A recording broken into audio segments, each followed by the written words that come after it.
মা। হ্যাঁ বলো বাবা, কি করছো মা? এই তো রান্নার এখানে আসলাম। বলো, এখন ফোন দিলে কোনো আর্জেন্ট কিছু আছে?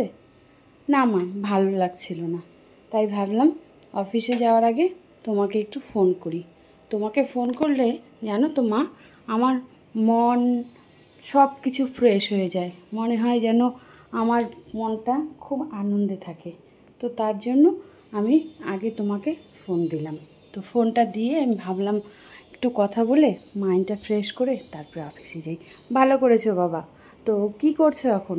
আমি এই রেডি হচ্ছিলাম, জুতো পরছিলাম, জুতো এখনও পরিনি, মুজোটা পরলাম, পরে ফট করে ভাবলাম যে জুতোটা পরার আগে তোমাকে একবার ফোন দিই। তো ভাবলাম তুমি আবার বিরক্ত হবে নাকি এই সময়, তুমি তো রান্নার কাজে ব্যস্ত থাকো। না বাবা, কিসের বিরক্ত, তুমি ফোন করবে, আমি কেন বিরক্ত হব? মাদের কাছে কোনো দিনও ছেলেদের জন্য কি বিরক্ত হয় কেউ? বিরক্ত হয় না। মারা হচ্ছে সবসময় ছেলেদের জন্য ফাঁকাই থাকে, যত কাজই থাকুক তারা ছেলে সন্তানদের জন্য নিজের কাজটাকে বিসর্জন দিয়ে তাদেরকে সময় দেয়। মা, এই সব কারণেই তো তোমাকে ফোন করি। তোমাকে ফোন করলে আমার মনটা এত ভালো লাগে। তো কি দিয়ে খাওয়া দাওয়া করলে বাবা? আমি আমি আজকে ডাল আর আলু ভাজা। গরমের মধ্যে আর কিছু খেতে ইচ্ছে করছিল না। তো মাসিকে বললাম, মাসি আজকে বেশি কিছু রান্না করো না, সকালে আমি টিফিনও নিয়ে যাব না। তুমি এক কাজ করো, সকাল সকাল পাতলা করে মুসুরির ডাল করো আর আলু ভাজা করো, আমি ওটাই খেয়ে যাব। তো মাসি আমাকে বললো ডিমের অমলেট করে দিই। আমি বললাম না, ডিমের অমলেট করতে হবে না। দুপুরবেলায় তো আর খাবার নিয়ে গেলাম না, আজকে আজকে ক্যান্টিনেই খেয়ে নিব। রাতে দেখি কি খাওয়া যায়। বাবা, ভালোই তো, গরমের মধ্যে এইগুলো খাওয়াই ঠিক আছে। লেবু ছিল না বাবা? না মা, লেবু ছিল না, লেবু শেষ হয়ে গেছে। ও, অফিস থেকে আসার পথে লেবু নিয়ে আসবা। যখন তুমি দুপুরবেলার দিকে মানে অফিস থেকে একটু বের হবা, তখন একটু পারলে একটা লেবু আর একটু জল নিয়ে ওর মধ্যে একটু চিনি আর একটু লবণ দিয়ে মিশিয়ে নিবা, নিয়ে তারপরে খাবা। দেখবে এই গরমে এর থেকে ভালো জিনিস কিছুই হয় না। ঠিক বলেছো মা, তোমার এই কথাটা আমার একদম মানে ভালো লাগলো, খুবই ভালো লাগলো। তুমি বললে আমি আজকেই নিয়ে রাখবো, কারণ অফিসের ভেতরে তো খাওয়া যায় না, ওখানে তো দুনিয়ার লোক থাকে। আমি আমার ব্যাগের মধ্যে একটা লেবু রাখবো, আর বোতল তো থাকেই, জলের বোতল, তো একটু চিনি আর একটু লবণ নিয়ে রাখবো। তাহলে কি বলো তো, দুপুরবেলায় অফিস থেকে একটু ব্রেক যখন নেই, তখন ওটা খেলে পেটটা অনেক শান্তি হবে। হ্যাঁ বাবা, এটা করো, দেখবে অনেক তোমার শরীরটা ভালো থাকবে। মা, আজকে কি রান্না হবে? আজকে আজকে আর বলো না, কি যে রান্না করব। রান্নাঘরে আসলাম চাল ঠাল ধুয়ে, এখন এই যে হালকা পাতলা জিনিসই রান্না করব। এত গরমে না কিছুই ভালো লাগছে না। সত্যি কথা বলতে কি বলো তো বাবা, গরমের মধ্যে রান্নাঘরে আমি এক মিনিটও থাকতে পারছি না। ঘেমে দরদর করে জল পড়ছে, একদম মুখ দিয়ে নাক দিয়ে দরদর করে জল পড়ছে। মা, বাবাকে বলো না ওই উপরে যে ফ্যানটা আছে, ফ্যানটা নামিয়ে দিতে। আরে বাবা, কি বলবো বলো তো, তোমার বাবাকে বলতে বলতে আমার তো মুখ ব্যথা হয়ে গেল। তোমার বাবা কিছুই পাত্তা দেয় না, কিছুই না।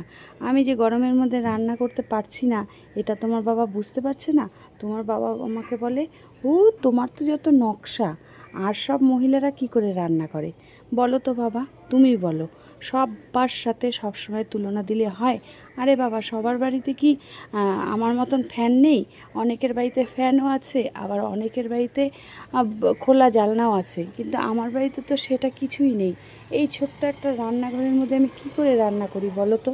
তোমার বাবা বুঝতেই চায় না।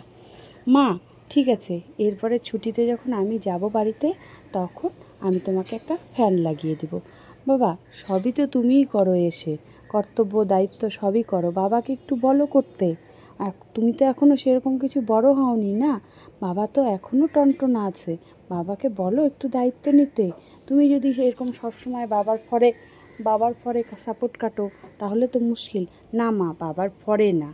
দেখো, যে যাকে যেটা বলে বোঝে না, তাকে বারবার বলে লাভ আছে? তুমি এতবার বলছো যখন সে বুঝতে পারছে না, আমি বলে কি হবে? অশান্তি ঝগড়াঝাটি বাড়িয়ে লাভ আছে? লাভ নেই। ওই জন্য আমি যখন যাব তোমার ওখানে ফ্যানটা লাগিয়ে দেবো, তুমি আর কয়েকটা দিন কষ্ট করো, তারপরে আমি গিয়ে ফ্যানটা লাগিয়ে দেবো। তো বন্ধুরা, সবাইকে আমাদের চ্যানেলে স্বাগত জানাচ্ছি। আশা করি তোমরা সবাই ভালো আছো, আমরাও ভালো আছি। আমরা এই ভিডিওগুলো যে করছি, বিশেষ করে আমি এই ভিডিওগুলো করছি, তো তোমরা নিজেরা কারোর গায়েই এই ব্যাপারটা মাখাবে না, কারণ এটা একটা এন্টারটেনমেন্টের ভিডিও। বুঝতে পারছো? আশা করি বুঝতে পারছো। আর আমাদের ভিডিওগুলো তোমাদের ভালো লাগলে অবশ্যই লাইক, কমেন্ট, শেয়ার করবে। আর অযথা কেউ নিজের গায়ে লাগাবে না, এটা জাস্ট একটা মজা নেওয়ার এন্টারটেনমেন্ট ভিডিও। তো চলো শুরু করা যাক। তো যাই হোক, তোমরা অবশ্য আরেকটা কথা বলি, তোমরা এই কয়েকদিনে আমাদেরকে প্রচুর সাপোর্ট করেছো, আর আমরাও তোমাদেরকে প্রচুর ভালোবেসে ফেলেছি। তোমরা পাশে থেকো, সঙ্গে থেকো, নতুনত্ব মজাদার ভিডিও দেখতে পারবে, ভয়েস শুনতে পারবে, ভিডিও দেখতে পারবে, নতুনত্ব ভিডিও পাবে, যেগুলো ভিডিও তোমরা আগে কোনো দিনও কল্পনা করোনি, সেইগুলো ভিডিও আমার এই ভিডিওর মধ্যে, মানে এই চ্যানেলে পেয়ে যাবে। আশা করি এর মধ্যে কোনো নোংরামো বা কোনো খারাপ মন্তব্য করবে না, কারণ আমরা যে ভিডিওগুলো করি পুরোটা দেখবে, দেখেই তারপরে কমেন্ট করবে। আমরা এই ভিডিওর মধ্যে কোনো নোংরামো বা কোনো খারাপ কিছু নিয়ে আসি না। তো বুঝতে পেরেছো তোমরা? তো চলো শুরু করা যাক। ছেলে আমার বলল, তো বলে আমাকে বলল, মা আজকে তোমাকে একটা কথা বলবো। আমি বললাম, কি কথা বাবা? বলল যে, না মা, কেউ আছে আশেপাশে? আমি বললাম, না, নেই। বলে, বাবা নেই? আমি বললাম, না, বাবাও নেই, বোনও নেই। তো আমি বললাম, কি কথা বলো বাবা? ছেলে বলল, না মা, এইভাবে কি বলা যায়? এইভাবে বলা যায় না। আমি এখন অফিসে যাচ্ছি, আমার মাইন্ডটা ফ্রেশ করার জন্য আমি তোমাকে ফোন করলাম। এখন কি করে বলবো? এটা বলতে গেলে কিছুক্ষণ সময় নিয়ে বলতে হবে, আর আশেপাশে যাতে কেউ না থাকে। তুমি আমাকে কথা দাও মা, এই কথার ব্যাপারে কেউ যেন না জানতে পারে, একমাত্র তুমি আর আমি জানবো। তাহলে কিন্তু যদি কেউ জানে তাহলে খুব খারাপ হয়ে যাবে। আর তুমি কিন্তু ভুলেও বাবাকে বলবে না, কেমন? এই কথাটা কাউকে বলবে না। আচ্ছা, হয়েছে, তুমি কি কথা বলেছো? আর কি এতদিন ধরে কোনো কথা বলেছো, তুমি কি শুনেছো? তোমার কথা আমি কাউকে বলি না মা, বলো না, কিন্তু এটা কিন্তু একদমই পার্সোনাল কথা। এই কথাটা কাউকে বলা যাবে না, তোমার আর আমার মধ্যে। আমি এই কথাটা যে কতক্ষণ বুঝতে পারছি, মানে কখন বলবো কথাটা তোমাকে, আমার আনন্দে আর ধরছে না। তো বাবা এখনই বলে ফেলো। না মা, এখন বলো না, আমি এখন বলতে পারবো না। এখন আমি অফিসে যাচ্ছি, এখন একটা আমার কাজের তাড়ার মধ্যে আছে, আমার ওই দিকেই মুড চলে আছে। এটা বলতে গেলে একদম পরিবেশটা ঠান্ডা লাগবে, সব থেকে ভালো হবে মা, তুমি যখন রাতে কাজকর্ম সেরে তোমার ঘরে যাবে তখনই বলবো। কারণ কি বলো তো, ওই সময়টা তোমার মাথাটাও ঠান্ডা থাকে, তোমার মাইন্ডটাও ফ্রেশ থাকে। আর আমি তোমাকে সবটা খুলে বলবো, তাহলে তুমি বুঝতে পারবে। কিন্তু মা, তুমি কিন্তু প্রমিস করেছো তুমি এই কথা কাউকে বলবে না। হ্যাঁ রে বাবা, বলবো না। তোর কি আমার উপর বিশ্বাস নেই? আছে মা, বিশ্বাস তো আছে। বিশ্বাস আছে দেখেই তো আমি কারোর সাথে কোনো কিছু শেয়ার করি না, তোমার সাথেই শেয়ার করলাম। ওহ মা, কী যে আনন্দ হচ্ছে, কী যে মানে খুশি হচ্ছে, বলে বোঝাতে পারবো না তোমাকে। তুমি শুনলে হয়তো তুমিও খুশি হবে, কিন্তু আগে বলো, এটা এখন কাউকে বলবে না, একান্ত তোমার আর আমার কথা, এটা যেন কেউ না জানতে পারে। হ্যাঁ রে বাবা, আর কতবার বললে তুই এই কথা বুঝবি? যা, এখন অফিসে যা, এরপরে তুই অফিস থেকে চলে আয়, তারপরে আমি কাজকর্ম করব, তারপরে সব ফ্রেশভাবে রাত্রে শুয়ে তোর সাথে গল্প করব। একদম মা, ঠিক বলেছ। তো তুমি আর অশান্তি করো না বাবার সাথে। আমি কদিন পরেই বাড়ি যাচ্ছি, বাড়ি গেলেই তোমাকে ফ্যানটা লাগিয়ে দেবো। না বাবা, আমি অশান্তি করা এখন ছেড়ে দিয়েছি, আমি এখন কোনো কিছুই বলি না। কারণ কি বলো তো, আমি বললে পরে তোমার বাবা শোনেও না, তোমার বাবার ধ্যানে থাকে। কি করব বলো? এই জন্য আমি এখন এসব কিছু আর বলতেই চাই না। তোমাকে আমি সব কথা বলি, এই জন্যই তোমাকে বললাম। আর কেই বা আছে আমার বলো? বোন তো অনেক ছোট, বোনের সাথে এসব কথা বললে বোনের এখনও বোঝার বয়স নেই। না মা, বুঝি, তোমার কষ্ট বুঝি, তোমার কষ্ট বুঝি দেখেই তো আমি আর কিছু চিন্তা ভাবনা করি না। তুমি যেটা চাও, যেটা প্রয়োজন, সঙ্গে সঙ্গে আমি তোমাকে সেটা পাঠিয়ে দিই। একটু ওয়েট করো, আমি এই অফিসে ছুটিটা নিয়েই আমি বাড়িতে যাব, গিয়ে আগে তোমার রান্নাঘরে একটা ফ্যান লাগাবো। আমি বুঝি, আমরা এই ফ্যানের নিচে থাকি, এসির নিচে থাকি, সামান্য একটু বাইরে বেরোলেই আমাদের শরীর পুড়ে যায়। আর তুমি অনবরত রান্না করো, রান্না করতে করতে তোমার কত গরম লাগে, এটা তো বাবার বোঝা উচিত। কিন্তু বোঝে না। সব মানুষ কি সমান বলো মা?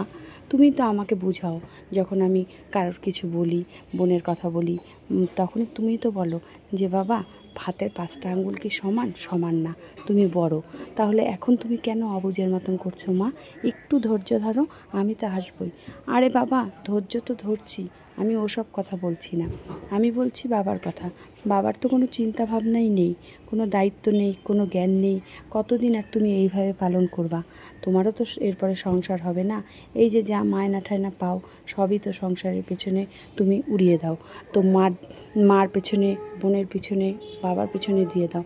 নিজের প্রতি কোনো কিছু খেয়াল রাখো? নিজের প্রতি কোনো কিছু যত্ন রাখো? যত্ন রাখো না। নিজেরও তো এখন ভবিষ্যৎ করার, নিজেও তো কিছু টাকা পয়সা জমানোর দরকার। আরে মা, হবে হবে, ছাড়ো তো, এত কিছু চিন্তা করো না। আমার ভবিষ্যৎ অনেক পড়ে আছে। তোমাদেরকে আগে দেখি, তোমরা এত টাকা পয়সা দিয়ে এত কিছু নিজের শখ আহ্লাদ না করে আমার পেছনে টাকা ঢালছো ভালো কাজের জন্য। তো এই দিনটা দেখার জন্যই তো না, এই যে এত টাকা পয়সা, বাড়ি, জায়গা, জমি সব কিছু বিক্রি বাট্টা করে আমাকে বাইরে রেখে পড়িয়েছো। কিসের জন্য? একটা ভালো কাজ পাই। কাজ পেলে কিসের জন্য? তোমাদেরকে সুখে শান্তিতে রাখতে পারি। সব বুঝছি বাবা, সব বুঝছি। তোমার বাবারও তো এখন সেরকম বয়স হয়নি, তোমার বাবারও তো বোঝার দরকার। ছেলেটা আমার কত খাটনি করে, ছেলেটা আমার কত কষ্ট করে, ছেলে যা টাকা পায় সব পাঠিয়ে দেয়। তাহলে আমিও একটু সংসারের দায়িত্ব নিই। আরে মা, নিল তো, এত বছর তো নিলই, এত বছর করলো, তা এখন একটু ছাড়ো না। বাবাকে এখন একটু রেস্ট দাও, এখন একটু বিশ্রাম দাও। বাবা কি কেন করবে? আমিই না করছি বাবাকে কাজ করতে। আমি বলেছি বাবা তুমি এখন রেস্ট নাও, আমি এখন সংসারের হাল ধরবো। কি আছে মা, তুমি একটু চুপ করো তো। তোমার কষ্ট আমার সহ্য হয় না। তোমার যেটা দরকার আমি না খেয়ে সেই কষ্টটা পূরণ করব। এই তো, এই বলেই খালাস। আর কি বলবো? আর কিছু বলার নেই। যাই হোক বাবা, গরম কিন্তু প্রচুর পড়েছে, আমি না রান্নাঘরে বেশিক্ষণ থাকতে পারছি না। হ্যাঁ মা, তুমি তাড়াতাড়ি ঝটপট রান্না করে ফ্যানের নিচে গিয়ে বসো। আর বোনকে বলো যে মাঝে মাঝে তোমাকে একটু আর কি পাখা দিয়ে হাওয়া দিয়ে যায়। বোনের কথা আর বলো না, বোন তো বোনের ধ্যানে ব্যস্ত। বোন যে কিসের ধ্যানে ব্যস্ত বুঝি না। এবার বাড়ি গেলে বোনকে খুব বকে দেব। বোন এত অবাধ্য হয়েছে, মার একটু খেয়াল রাখে না। মার একটু খেয়াল তো রাখতে পারে না? তোমার খেয়াল রাখলে আমি একটু ভালো খুশি হই, কারণ এই গরমের মধ্যে ও তো তোমাকে একটু পাখা দিয়ে হাওয়া দিয়ে যেতে পারে। আর বলো না বাবা, যদি বুঝতো তোমার মতন তাহলে তো হতোই। ঠিক আছে মা, আমি অফিসে যাচ্ছি, অফিসে গিয়ে তারপরে রাতে তোমার সাথে কথা হবে। হ্যাঁ হ্যাঁ হ্যাঁ হ্যাঁ, ওটাই ভালো বাবা। আমিও একটু রান্না করে নিই, ঝটপট রান্না করে তারপরে ফ্রেশ হয়ে তারপরে খাওয়া দাওয়া করে সব কাজ সেরে রাত্রে তোমার কথার অপেক্ষায় থাকবো। তুমি কি এমন কথা বলবে সেটা শুনে আমার আর মনটা অস্থির করছে। মা অত টেনশন করো না। দেখো যে গরম পড়েছে, এই টেনশনের মধ্যে যদি টেনশন করো আরও প্রেশার হাই হয়ে যাবে। বাবা তুমিও না পারো, সত্যি। তাহলে কেন এখন বলতে গেলিস তুই? এখন বলতি না, তুই তো এখন বলে আমার মন, আমার মানে ভেতরটা কেমন আঞ্চন মাঞ্চন করছে। তুই যদি এখনই নাই বলতি তাহলে তুই কেন এখন বলতে গেলি? আরে মা, কে জানে তুমি এমনভাবে বায়না করবে তোমার এখনই শুনতে লাগবে। হ্যাঁ, আমার তো শুনতেই লাগবে, তুই তো জানিসই কোনো কথা যতক্ষণ অবধি আমি না শুনি আমার মনটা অস্থির অস্থির করে। কি হয়েছে, কি হয়েছে? বাবা তুই একটু বল, তারপরে বাদবাকিটা রাতে বলিস। এই যে মা, তুমিও সত্যি বাচ্চা মানুষের মতন করো। কেন গো, তুমি এত পাগল হচ্ছ কেন? তুমি রান্না করো, আমি তো বললাম এটা একদমই একান্ত তোমার আর আমার কথা, এটা আর অন্য কাউকে বলা যাবে না। আর এই কথাটা যদি কেউ শোনে তাহলে খুব মুশকিল আছে। আর তুমি কিন্তু বাবাকে বলবে না। না না, বলবো না, বললাম তো বাবাকে বলবো না। বাবা আছে সামনে? না, নেই তো। কি বলবো আর। চলো অফিসে যাই, তারপরে রাতে ফোন করছি। আচ্ছা ঠিক আছে বাবা, হ্যাঁ। হ্যালো মা। হ্যাঁ বলো বাবা। খাওয়া দাওয়া হয়ে গেছে? হ্যাঁ খাওয়া দাওয়া হয়ে গেছে। তো এখন কি বলতে পারবো? হ্যাঁ বলতে পারবে। আশেপাশে কেউ আছে? না না মা, না বাবা কেউ নেই। বাবা ছিল, বাবা বাইরে চলে গেছে। আজকে আমি এই ঘরেই শুবো, তুমি বলো। বোন? না বোনও নেই, বোন পরে আসবে, বোন টিভি দেখছে, তো বোন বললো পরে আসবে। ঠিক আছে তাহলে, কিন্তু মা যে কথাটা বলছি এই কথাটা কিন্তু কাউকে বললো না। আরে বাবা বলবো না, বললাম তো। তুই সকাল থেকে নাই করে হাজারবার বলে ফেললি, এখন আবার বলছিস। তুই তো বললি রাত্রিবেলা আর কোনো কথা হবে না এক্সট্রা, যেটা বলবি সেটা তাড়াতাড়ি বলবি। আমি সকাল থেকে রাত্রি অবধি বসে আছি যে কখন তুই বলবি, কখন তুই বলবি, আমার তো আর ধৈর্য ধরছে না। আচ্ছা আচ্ছা ঠিক আছে, শোনো তাহলে বলছি। মা আমি আবারও কিন্তু তোমাকে বলছি, কেউ নেই তো? না রে বাবা, কেউ নেই, কেউ নেই। তো ঠিক আছে চলো, তোমার কথা আমার বিশ্বাস হলো। মা আমি যখন অফিসে যাই, তো এই যে যেই অফিসে আমি এখন নতুন ঢুকছি না, আমি তো এই অফিসটা এখন নতুন ঢুকছি। হ্যাঁ বাবা, এই অফিসটাতে তুমি নতুন ঢুকছো। তো এই অফিসটাতে আমার সাথে না মা একটা মেয়ে একই সাথে চাকরি করে। তো কি হয়েছে, চাকরি করে। আরে বাবা শোনো না কথা, মেয়েটা চাকরি করে, মেয়েটা বেশ স্লিম ফিগার, আর হচ্ছে চুলগুলো বেশ লম্বা বড়, আর গায়ের রঙটা অতটা পরিষ্কার না, কিন্তু গায়ে আবার অতটা কালোও না, দেখতে বেশ মিষ্টি, আর মুখটা খুবই আর কি আদো আদো, মানে মুখশ্রীটা খুবই মিষ্টি। ও তাই নাকি? হ্যাঁ মা। তো কি হয়েছে মা? আমি তো তোমাকে সকালে বললাম না আমি টিফিন নিয়ে যাব না। হ্যাঁ তুমি তো টিফিন নিয়ে যাবে না, তুমি তো বললে ক্যান্টিন থেকে খেয়ে নেবে। না মা আমি ক্যান্টিন থেকে খাচ্ছি না, বেশ কিছুদিন ধরে আমি ওই অফিসে ওই মেয়েটার নাম হচ্ছে রিম্পা, ও নিয়ে আসছে, ওর কাছ থেকেই আমি খাচ্ছি। কেন বাবা, তুমি কি বলেছো ওকে আনার কথা? না মা, আমার সাথে ওর সাথে বন্ডিংটা খুব ভালো, ওর সাথে আমার সাথে মানে এত সুন্দর বন্ডিং হয়ে গেছে। তো যেই দেখে যে আমি বাড়ির থেকে, মাসি তো প্রত্যেক দিন অত ভালো মন্দ খাবার দেয় না, না ও তাড়াহুড়ার মধ্যে মাসি অত তাড়াতাড়ি করতেও পারে না। তো এত ভালো পরিচয় হয়ে গেছে ওর সাথে আমার, ও আমাকে তুই বলে ডাকে, আমিও ওকে তুই বলে ডাকি। তো আমাকে নিজেই বলেছে যে এখন থেকে দুপুরের টিফিনটা আমি যেন বাড়ি থেকে না নিয়ে আসি। আমি ও বলছে যে রিম্পা বলছে যে ওই নিয়ে আসবে। আমি দু একবার না করলাম, আমাকে বলল যে না, এই কি তোর আর আমার বন্ধুত্ব, যে আমি একটু খাবার নিয়ে আসবো তোর সাথে তোর জন্য, আর তুই খাবি না? আমি বলছি রোজ রোজ কী করে সম্ভব বল। বললো কোনো ব্যাপার না, আমি যদি খেতে পারি তোকেও খাওয়াতে পারি। তো এই কথা বলতে বলতে বেশ কিছুদিন এরকম খাওয়া দাওয়ার লেনদেন করতে করতে সব কিছু ওর মধ্যে আমার মধ্যে সব কিছু শেয়ার করতে করতে কখন যেন ওর মধ্যে আমার মধ্যে একটা ভালোবাসা তৈরি হয়ে গেছে, সেটা আমি নিজের থেকেও জানি না, ওটা ওর মধ্যেও তৈরি হয়ে গেছে। তারপর বাবা, তারপর কি হয়েছে? এত বড় ঘটনা তুমি আমাকে বলোনি? বাবা সে কি? না মা বলবো বলেই তো তোমাকে তখন বললাম যে তাড়াহুড়ার মধ্যে বলা যাবে না।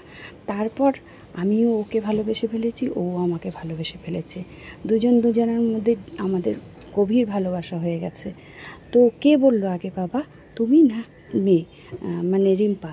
না না মা, কেউ কাউকে বলতে হয়নি, দুজন দুজনের মনের চোখ, মুখের ভাব, মনের ভাব থেকে বুঝে গেছি, মানে প্রকাশ হয়ে গেছে, কেউ কাউকে বলতে হয়নি যে আমি তোমাকে ভালোবাসি। তো মেয়ের বাবা মানে মানে রিম্পার বাবা মা জানে? না মা, রিম্পার মা বাবা জানে না, ও এখনও বলেনি। তবে আমি সব থেকে পৃথিবীর শ্রেষ্ঠ মানুষ যে তুমি, তোমাকেই আমি মানি, তো তোমাকে আমি সবার আগে বললাম। এই জন্যই আমি তোমাকে বললাম যে বাবাকে এখন বলো না, বাবার তো একটু রক চটা, তো বাবা আবার কিসে রেগে না রেগে যায়। আমাদের তো এখন সেরকম সিদ্ধান্ত হয়নি আমরা কবে বিয়ে করব কি করব, কিন্তু ওর মধ্যে আমার মধ্যে গভীর সম্পর্ক হয়ে গেছে, বুঝতে পারছো মা? হ্যাঁ হ্যাঁ বাবা বুঝতে পারছি, সে কোনো ব্যাপার না, সে হতেই পারে, এক জায়গায় থাকতে গেলে একজন আরেকজনকে ভালোবাসতেই পারে, এটাই সাধারণ ব্যাপার, এটাই মানে হওয়া উচিত। আর তুমি এখন বড় হয়েছো, তোমারও তো একটা নিজের একটা পার্সোনাল জগৎ আছে, তুমি তো কতদিন আর এইভাবে একা থাকবে। ভালো করেছো বাবা। তবে বাড়িতে কি নিয়ে আসবে? না মা, এখন বাড়িতে নিয়ে আসবো না, কারণ কি বলো তো, ওদের কালচারটা একটু অন্যরকম তো, ওরা বিয়ের আগে শ্বশুরবাড়িতে যায় না। আর আমিও চাই না বিয়ের আগে নিয়ে আসার জন্য। কারণ কি, এরকম লোকে জানাজানি হবে, আমিও সেটা চাই না। আমি একমাত্র তোমাকে বললাম, আর তুমি এই কথাটা কাউকে বলবে না। না বাবা, আমি কাউকে বলবো না। তুমি এত ভালো একটা খবর দিছো, এটা শুনে আমার মনটা খুব আনন্দ হলো। যাক, ভালো লাগলো। এতদিনে বাবা আমার একটা ভালো কাজ করেছে, বাবা আমার একটা বুদ্ধিমানের কাজ করছে। কি যে বলো মা, দেখা যাক। বাবা আমাদের কথা কিছু বলে? না মা, ও কি বলবে? আমি তো সারাক্ষণ তোমার কথা বলতে থাকি, আমার মা এইরকম, আমার মা ওই রকম, আমার মা দেখতে এত সুন্দর, আমার মা এত ভালো। তারপরে রিম্পা আমাকে বলে, তোমার মাকে আমাকে একটু দেখাবে না? তারপরে আমি তোমার ছবি, বাবার ছবি, বোনের ছবি, সবার ছবি দেখিয়েছি। ও রিম্পাও খুব প্রশংসা করছে তোমার, বলছে সত্যিই তো তোমার মা এত সুন্দর, দেখে মনেই হয় না। আমি ভাবলাম যে বাবা, ফটো দেখেই এত কথা, সামনাসামনি দেখলে তাহলে কি বলবে? বাবা তুমি যে কি করো, সবাইকে একই আমার ছবি দেখাও। আরে মা, তাই কি হয়েছে? তুমি আমার মা, সবার সামনে আমি চিৎকার করে বলতেও আমার কোনো অসুবিধা নেই। মার সাথে মিশবো, মার ফটো দেখাবো, তাতে আমি কি কাউকে ভয় পাবো? না না বাবা, সে কথা বলিনি। যাই হোক, অনেক রাত হয়ে গেছে, এখন ঘুমিয়ে পড়ো। কারণ কি বলো তো, সকালে তোমার আবার অফিস আছে। ঠিক বলেছো মা। ও ফোন করে না? রিম্পা ফোন করে না? না, রিম্পা বেশি রাতে ফোন করে না, কারণ জানে সকালে অফিস থাকে, আবার এত কাজের চাপ, ওই জন্য বেশি ডিস্টার্ব করে না। খুব ভালো মেয়ে, লক্ষ্মী মেয়ে। এটাই তো চাই আমি, যে আমার ছেলেকে বুঝুক। হ্যাঁ মা, যতটা দেখেছি, যতটা জেনেছি, ও আমাকে ভালোই বোঝে। বন্ডিংটা আমাদের খুব ভালো। তবে কবে যে ওকে বাড়িতে নিয়ে এসে তোমার সাথে পরিচয় করাবো, এটাই একটা আমার সবথেকে বড় টেনশন। সেটা হয়ে যাবে, সেটা কোনো চিন্তা করো না। তুমি তোমার মতন থাকো, ও থাক, রিম্পাও রিম্পার মতন থাকুক। সময় তো আছে না, এখনও অনেক সময় আছে। এখনও তো তোমরা বিয়ের সিদ্ধান্ত নেওনি। না মা, এত তাড়াতাড়ি বিয়ের সিদ্ধান্ত কি করে নিব? বোন আছে, বোনকে বিয়ে দিতে হবে, তারপরে ও সব সিদ্ধান্ত। রিম্পাই তো বলছে আগে বোনকে বিয়ে দিব, তারপরে আমরা বিয়ে করব। বাহ, কত বুদ্ধিমান মেয়ে! এসব কথা শুনলে মনটা মানে ভালো হয়ে যায়, যে এখনকার দিনেও এরকম মেয়ে পাওয়া যায়।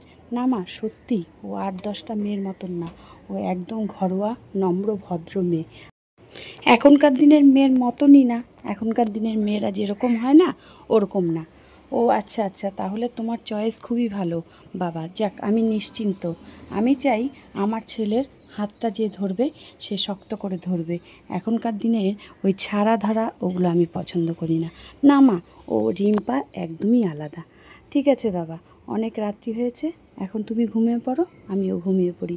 সকাল সকাল না হলে আবার ফোন করো। হ্যাঁ মা, সকালে তো তোমার একবার ফোন করবই।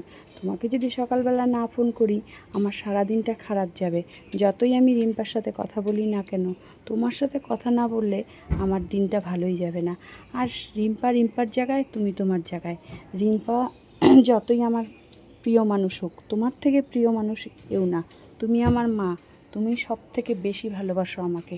একদম বাবা, তুমি তোমার জায়গায় আছো, মা মার জায়গায় আছে, আর প্রেমিকা প্রেমিকার জায়গায় থাকবে 100 বার। আমার ভালোবাসা তোমার থেকে কোনো দিনও কমবে না মা। বাবা ঠিক বলেছ, আমিও তোমাকে কোনো দিনও কম ভালোবাসা দিতে পারবো না। তুমি নিশ্চিন্তে থাকো বাবা, ওগুলো নিয়ে চিন্তা করো না। তুমি তোমার কাজে মন দাও, আর তুমি রিম্পাকে তোমার মন প্রাণ দিয়ে ভালোবাসো। কোনো সময় অন্যের মেয়েকে এনে কষ্ট দিবে না, কারণ ও তোমার জন্যই আমাদের বাড়িতে আসবে। সবসময় এটা মাথায় রাখবে। একদম মা, ভুল বোঝাবুঝি সবার মধ্যেই হয়, কিন্তু ওটা ধরে বসলে তুমি কোনো দিনও আগাতে পারবে না। তো এই জন্য ওইগুলো সব চিন্তা করে সময় নষ্ট করো না। তুমি তোমার দিকে ধ্যান রাখো। আর প্রত্যেকটা মেয়েকেই, প্রত্যেকটা ছেলের ভালোবাসা, মানে বিশেষ করে যারা আর কি বিয়ে করে নিয়ে আসবে, তারা অন্য বাড়ির মেয়েকে ভালো রাখার দায়িত্ব তাদের। তো এই জন্য তোমার দায়িত্ব, তুমি যাকে বিয়ে করে নিয়ে আসবা, সে যেন কোনো মতে কষ্ট না পায়। তুমি সবসময় তাকে ভালো রাখার চেষ্টা করবে, এটাই আমি তোমাকে শিক্ষা দিয়েছি। একদম মা, তোমার কথা একদম নড়চড় হবে না। তুমি যেরকমভাবে আমাকে শিক্ষা দিয়েছো, আমি সেইভাবেই অন্য মেয়ের সাথে ব্যবহার করব। কোনো কষ্টই পাবে না। আমি যতটা পারবো ওকে আমার মন থেকে ভালো রাখার চেষ্টা করব। ঠিক আছে মা, আর কথা বলবো না, এখন ঘুম পেয়ে গেছে, তুমিও ঘুমিয়ে পড়ো। সকালে তো তোমার আবার প্রচুর কাজ, আর যে গরম পড়েছে, হ্যাঁ খুব গরম পড়েছে, সেই রান্নাঘরে রান্না করতে তো তোমার আবার কষ্ট হবে। সবই বুঝি মা, কিন্তু আমি তো এখন যেতে পারছি না। আমি যদি এখন যেতে পারতাম তাহলে এই কষ্টটা তোমার ভোগ করতে হতো না। হ্যাঁ বাবা, বুঝতে পারছি, কিন্তু কি করা যাবে, আর এইটুকু তো করতেই হবে। হ্যাঁ মা, তুমি কষ্ট করে কয়েকটা দিন একটু রান্নাটা করো, তারপরে আমি গিয়েই বা সঙ্গে সঙ্গে একটা ফ্যান লাগিয়ে দেবো। তারপরে তুমি একটু সুন্দর ভালোভাবে শান্তিতে রান্না করতে পারবে। এই গরমের মধ্যে বুঝি তো কত যে কষ্ট হয় রান্না করতে, সেটা আমি একমাত্র বুঝি। আর কি করব, এইটুকু কষ্ট করো মা।